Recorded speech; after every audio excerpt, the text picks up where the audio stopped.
নভেম্বরের শুরু থেকেই বিভিন্ন দাবিতে জামায়াত ইসলামীর সাথে মাঠে ছিল ইসলামী আন্দোলন সহ ৮ দল। তখন থেকেই জোট বা আসন সমঝোতার বিষয়ে আলোচনা চলছিল দলগুলোর মাঝে। তবে এবার নতুন করে আরও কয়েকটি দলের সঙ্গে আসন সমঝোতা নিয়ে আলোচনা শুরু করেছে দলটি, যেখানে নতুন করে যুক্ত জাতীয় নাগরিক পার্টি ও এবি পার্টির নাম। ৮ দলটা আরেকটু সম্প্রসারিত হয়ে আর একটু বড় কলবরেই নির্বাচনী আসন সমঝোতার মধ্য দিয়ে আমরা নির্বাচনে অংশগ্রহণ করব ইনশাআল্লাহ। জামায়াত ইসলামী মুখে মুখে বিপ্লব বলে, অন্তরে তাদের আওয়ামী প্রীতি হলো বিরাজ করে। কিছুদিন আগেও জামায়াতের রাজনীতির সমালোচনায় মুখর ছিলেন এনসিপির একাধিক নেতা। তবে নির্বাচনের আগ মুহূর্তে হঠাৎই সম্পর্কে নতুন মোড়। জামায়াতের সাথে আসন সমঝোতার কাছাকাছি এনসিপি। এ নিয়ে শিগগিরই আনুষ্ঠানিক ঘোষণা আসবে বলে জানিয়েছে দু দলের নেতারা। নতুন রিন গভীর থেকে পরিষ্কার করে কাপড়কে রাখে নতুনের মতো উজ্জ্বল। নতুন রিন অ্যাডভান্সড পাউডার। আমরা আন্দোলনরত দলগুলো একসাথে নির্বাচনে যাব। সেই সিদ্ধান্তের প্রেক্ষিতে ৯ তারিখ আমরা আসন বিন্যাস বা সমঝোতা এই আলোচনা শুরু করি।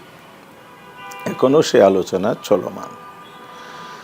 একটা পর্যায়ে এসে আমরা এটা শেষ করছি।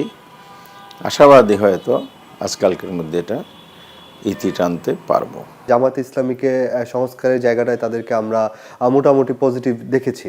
সেই জায়গাটায় জামায়াত ইসলামের সাথে আমাদের একটি নির্বাচনী জোট কিংবা নির্বাচনী আসন সমঝোতা হতে পারে, এর সম্ভাবনা খুবই তীব্র বলা যায়। আসন সমঝোতা নিয়ে দু দলের এই অগ্রগতির মধ্যেই জামায়াতের সঙ্গে জোট নিয়ে এনসিপির ২১৪ জন কেন্দ্রীয় নেতার মধ্যে আপত্তি জানিয়েছেন ৩০ জন নেতা। পরে সামাজিক যোগাযোগ মাধ্যমে দলটির সদস্য সচিব জানিয়েছেন, নতুন বাংলাদেশ গড়তে সংস্কার সহ বেশ কিছু ইস্যুতে জামায়াত সহ যেসব দলের সাথে ঐকমত্য দেখা গেছে তাদের সঙ্গে আসন সমঝোতার বিষয়টি মূল্যায়ন করছে এনসিপি। প্রাথমিক পর্যায়ে জামাতের কাছে ৫০টি আসন চাওয়া হয়েছে বলে জানিয়েছেন দলটির নেতা জাবেদ রাসিন। আমাদের এখন পর্যন্ত যদি বলি, জামায়াত ইসলামীর সাথে ৫০টি আসনের মতন বিষয়ে আমাদের আলাপ আলোচনা হচ্ছে।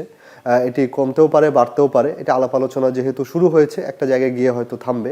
তবে কত আসনে সমঝোতা হতে পারে সে সংখ্যা নিয়ে স্পষ্ট করেননি জামায়াত নেতা হামিদুর রহমান আজাদ। বলছেন, এনসিপির প্রার্থীদের জনপ্রিয়তা বিভিন্ন বিষয় পর্যালোচনা করেই সমঝোতা হবে আসন নিয়ে। আমাদের একটা মূলনীতি আছে, সবার জন্য একই মূলনীতি। সেটা হচ্ছে কাকে কোন জায়গায় আসন দিলে জিতবে। আবার সেন্ট্রালি যারা বড় অবদান রাখছে রাজনীতিতে, তাদেরকে আমরা অ্যাকোমোডেট করব।